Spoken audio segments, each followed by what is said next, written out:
Pernahkah teman-teman sebelum keluar rumah, tiba-tiba ada firasat? Jangan berangkat dulu, dalam batin kita berbicara.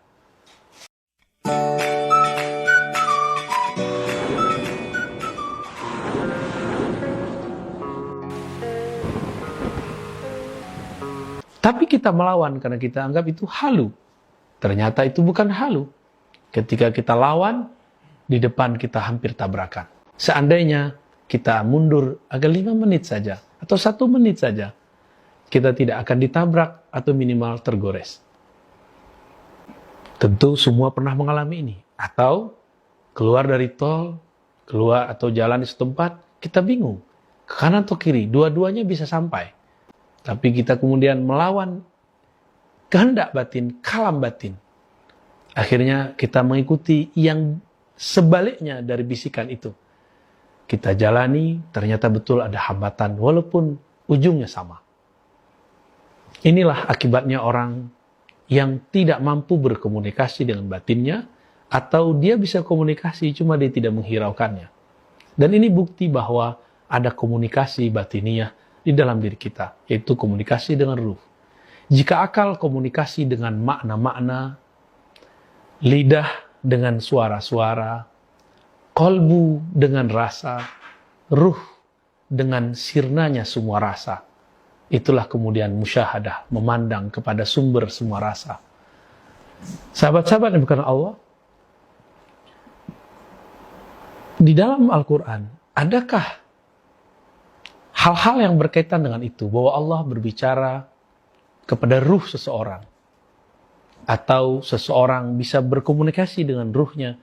Karena kalau seseorang mampu mengenal dirinya, komunikasi dengan ruhnya, dia akan mampu berkomunikasi kepada sang penghembus ruh, yaitu Allah Subhanahu wa Ta'ala. Dalam surat Al-Maidah ayat 5,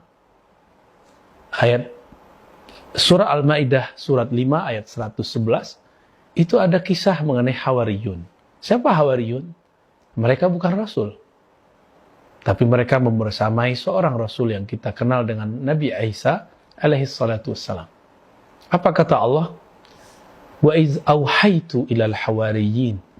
Dan ingatlah ketika aku memberi wahyu kepada para hawariyun. Apa wahyunya? An aminu bi, agar mereka beriman kepadaku. Berimanlah kepadaku dan Rasulku. Maka mereka kemudian menjawab, kami beriman kepada Engkau ya Allah, kami percaya kepada Rasulmu ya Allah. Ini adalah ayat yang menunjukkan bahwa orang-orang yang membersamai Nabiullah Isa itu juga mendapatkan wahyu dan mereka mengalami kesadaran wahyu. Betul, ada ahli tafsir mengatakan itu artinya ilham. Oke, itu tafsir. Coba lihat lafaznya, auhaitu, aku wahyukan. Maka wahyu tidak usah diterjemahkan aneh-aneh. Katakan saja itu wahyu, kita tidak usah mentawil.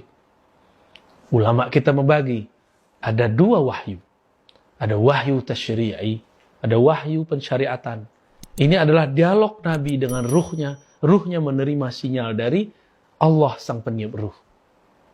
Untuk apa?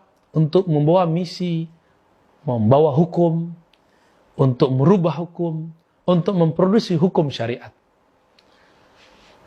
Ini biasanya diturunkan melalui wasilah Sayyidina Jibril, pemimpin para malaikat di langit sana. Itu sebabnya wahyu tasyri'i tidak turun setiap saat. Bahkan ketika Nabi mengatakan kepada seorang perempuan, datang besok bakal turun berita dari langit. Tapi ternyata tidak turun-turun. Karena wahyu tasyri'i bukan atas kehendak Nabi, tapi atas kehendak ilahi. Sebenarnya Nabi sudah melihat Al-Quran itu turun di Baitul Izzah, di langit. Cuma kenapa belum turun ke bumi?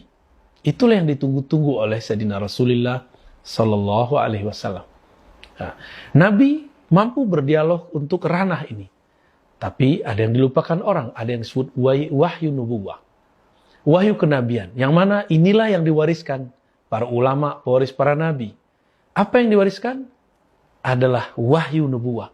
Kemampuan berdialog dengan ruh. Kemampuan berdialog dengan sang peniup ruh. Dan itu terjadi detik per detik, saat per saat, menit per menit, hari per hari, bulan per bulan, tahun per tahun, tiada hentinya. Allah berkalam, mengirimkan kalam-kalamnya kepada sang kekasihnya. Yang diajak berbicara tentu kekasih, orang yang dikenal. Mereka itu adalah orang-orang yang sudah menjadi ahlullah, keluarganya Allah. Khalilullah, temannya Allah. Habibullah, kekasihnya Allah. Tentu kalau kita bertemu seseorang, dia adalah teman kita, kekasih kita, sahabat, kita bercerita dengannya. Jika teman fisik, kita berbicara ke fisiknya. Jika teman hati, kita berbicara kepada hatinya. Ini adalah teman ruh. Sumber ruh satu-satunya adalah Allah Subhanahu wa Ta'ala. Dan ini yang disebut wahyu nubuwah. Yang belakangan oleh ulama ahli akidah karena mereka sangat hati-hati, mereka merubahnya menyebut dengan kata ilham. Ilham Rabbani. Padahal dalam kitab-kitab terdahulu, ilham itu maksus bil malak. Itu dikhususkan jika datang dari malaikat. Tapi kita berdamai saja. Supaya tidak salah faham, kita sebutlah wahyu nubuwah itu dengan sebutan ilham Rabbani.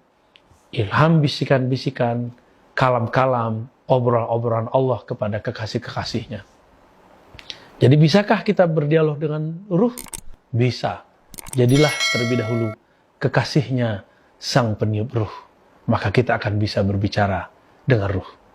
Mari meminta kepada Allah, berdoa kepada Allah, agar membantu kita mengenalkan diri kita kepada hakikat diri ini, sehingga kita bisa berbicara dengan sang maha diri, Allah Subhanahu wa Ta'ala.